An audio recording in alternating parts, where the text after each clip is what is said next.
The pounding on my front door that morning wasn't the kind of knock you brush off or joke about later. I mean, 3 hard hits, pause, then 3 more. Like someone was auditioning for a part in a crime drama and really wanted the job. It was the sort of knock that crawls up your spine, especially when you're standing in your granddad's old cabin, barefoot, hair a mess, not even a sip of coffee in you yet. And out there on my porch, there they were. 2 county deputies' hands hovering close to their belts, faces unreadable. One of them said, all official, "Sir, we're here about a report that you're holding stolen keys."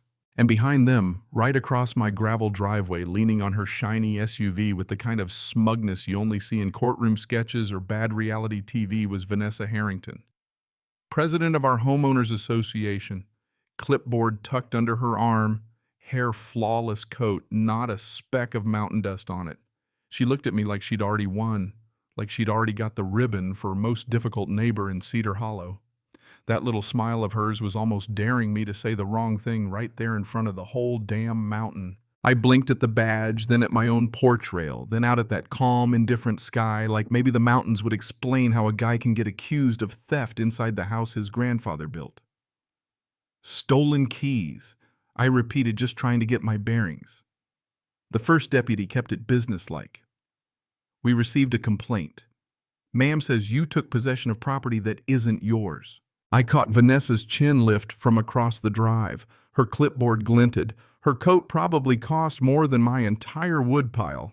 I could feel my jaw tensing up, so I exhaled long, slow, because the last thing I needed was my own words living forever on a body cam. "Officer, those keys open this door," I said, holding them up. "This cabin's mine. I can show you the deed, probate, whatever you need." The second deputy glanced over at his partner like, "Man, it's not even 8 o'clock and this is what we're doing." And then Vanessa piped up loud enough for the pines to echo. "That's what they all say." Right then I knew she wasn't here to solve anything. She was here to stain me, leave a mark for the whole town to see. I invited the deputies inside just to get this circus off my porch. Laid out the deed, the county parcel map, the lawyer's letter. Boring stuff, but solid. The first deputy checked it over, nodded his shoulders, relaxing a little. "Looks like this is your property." Vanessa didn't move, didn't even blink. "Just switched lanes, cool as you please."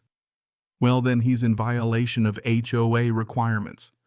You can't have—" She waved at my cabin like she wanted it gone. The deputy shut that down quick. "Ma'am, that's civil, not criminal." Vanessa's smile snapped just for a second. "Then I'll handle it." She spat, not loud, but sharp as a thorn. That, as they say, was the beginning. See, I moved up to Cedar Hollow to be left alone. That's the whole draw of a mountain town. Quiet trees, a sky so big you forget about the rest of the world. No buzzing traffic. My granddad built this place in the 60s, back when homeowners association wasn't something you heard like a threat. I knew there was an HOA, saw the sign at the bottom of the road. Figured it was for snow plowing, maybe a shared gate trash pickup so the creek stayed clean. Turns out Vanessa figured it was her own private government. 2 days after those deputies left my mailbox, coughed up the first violation notice. Porch light, non-conforming. Woodpile, unsightly. My truck was commercial. I'm an electrician, for crying out loud. The ladders are how I pay for groceries, not a statement of personality. Then came the administrative fee. Then an inspection notice. My personal favorite, the threat of a lien if I didn't comply. Over a porch light. I took my complaints to the next HOA meeting, community center, folding chairs, Vanessa at the head of the table like a judge. The rest of the board looked like people who'd given up eye contact as a hobby. "I'm happy to follow reasonable rules," I said, trying to keep my voice even. "But you can't threaten a lien over a porch light." Vanessa didn't blink. "We can, and we will." I leaned forward. "This cabin predates your HOA by decades." She tapped her clipboard. "Then you should have done your homework before you moved in." I actually let out this short, helpless laugh because, well, the nerve. "I didn't move in, I inherited it." She tilted her head like that was my own personal tragedy. Inheritance doesn't exempt you from standards. That's when it hit me. This wasn't about rules or keeping the place nice. This was about control, pressure. Paperwork meant to wear you down until you gave up something she wanted.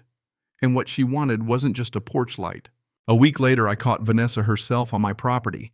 I was coming back from the shed, and there was her SUV half hid behind some pines like she thought the trees made her invisible. She was at my side door phone, out taking pictures. Hey, I called, not yelling, but not trying to be polite either. You're trespassing. She turned slow movie villain style, except with better shoes. I'm documenting violations, she said. You're on private land, I said, stepping closer. Get off my property. She raised her phone. Say that again. Oh, so that was it, huh? I stopped, stared into the lens. Vanessa, you're not allowed here. Leave. She lowered the phone, gave me that razor-thin smile again. What I wanted to say was, or I'll drag your SUV out of here with my truck. Or I'll call the sheriff. Instead, I just said, or I'll put cameras everywhere and send the footage to the county.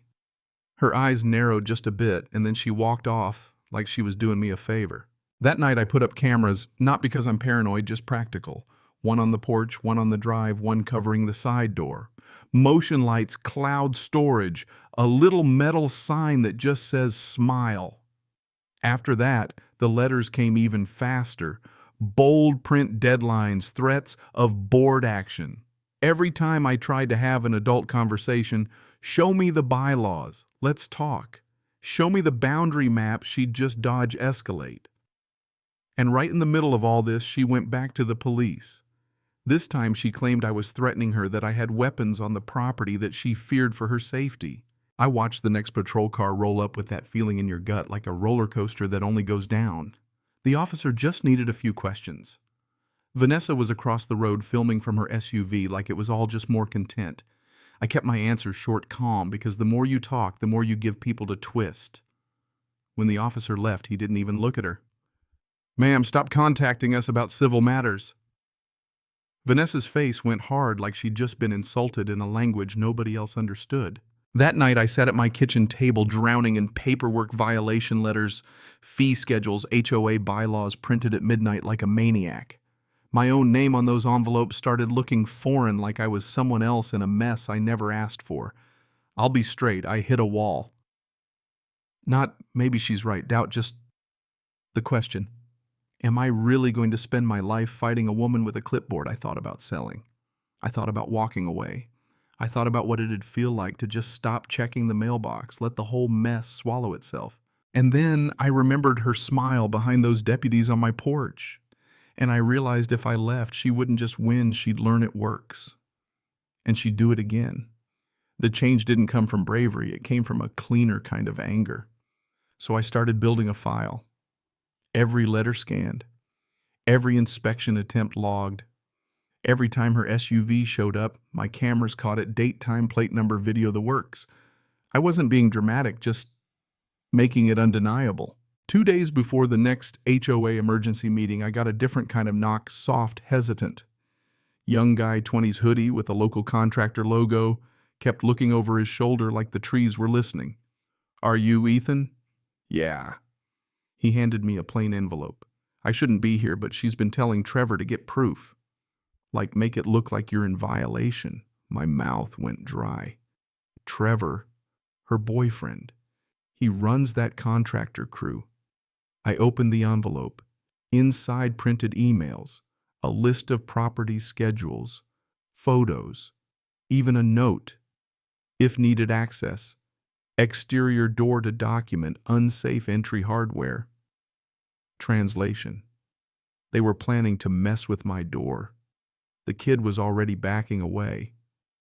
I was never here, he said, and he vanished into the dusk like he knew how ugly this could get.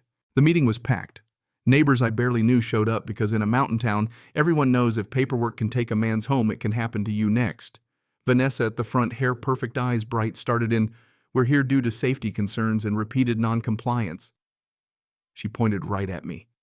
This homeowner has refused cooperation. He's installed surveillance. He's harassed board members. I cut her off, stepped forward before she could build steam. She lifted her hand. You'll speak when recognized. I smiled a small, sharp one. No, I'll speak now. And the room shifted. I walked to the front, plugged my laptop into their projector, the same one they use for their little budget slides, and looked at everyone. My name's Ethan Cole. This cabin was my grandfather's. I have the deed, the parcel map. But more importantly, I have something Vanessa doesn't understand: cameras. Vanessa's smile wobbled for the first time. I played the videos. First, Vanessa on my property taking pictures after being told to leave. Clear audio, clear date. Second, her SUV creeping down my drive at 10:47 p.m., headlights off like darkness was a license. Third, two men in contractor jackets checking my side door, only to scurry off when my motion light fired up. Dead quiet, just the hum of the projector. Vanessa snapped, "That is edited." I didn't even look at her. I held up the envelope. These are emails and schedules direct from the contractor crew listing plans to manufacture, proof of violations, even attempt access to my property. One board member shifted like he wanted to vanish into his seat. Hank Sullivan, the guy who fixes everyone's roofs, stood up. "Vanessa, is that true?" Vanessa's voice went shrill. "This is a smear campaign." Another woman. "Why did the police show up at his house twice?" An old man leaning on a cane. "Because she does this. She did it to me." Vanessa's face flushed hot pink. She gripped that microphone like it might save her. "You're all being manipulated." And then the back doors opened. Two sheriff's deputies came in with a plainclothes investigator holding a folder. Calm as still water. Vanessa Harrington. Her mouth opened, nothing came out.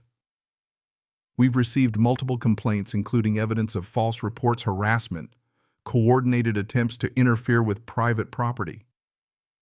Vanessa shot up, chair screeching. "This is ridiculous." The deputy stepped up. "Ma'am, turn around." Nobody cheered. Nobody jeered. We all just watched, silent, as the mountain's self-proclaimed queen got treated like anyone else who crossed a line. Vanessa looked at me one last time, eyes wide, no smile left. I didn't feel joy. I felt relief, like my lungs could finally remember how to work again. She was let out, still talking, still trying to control the story. But the story had moved on without her. And sitting there as those doors closed behind her, I realized her real power was never the HOA paperwork or the meetings or the threats. It was the fear people swallow, the quiet they accept just to avoid conflict. I'm not proud it took me this long to see it. That's the truth. The lesson: if you let fear choose for you, the bullies win. Maybe not just here, maybe everywhere. So justice got served. Maybe not with fireworks, but enough that the mountain air felt lighter. And as for Vanessa, well, I hear she's got a new set of paperwork to worry about. But here's what I want to ask you. Where's the line between rules and abuse? When does community standards turn into control? I'd love to hear your take. Have you ever stood your ground or let someone push you out? Drop your story in the comments. Let's see where justice really lives.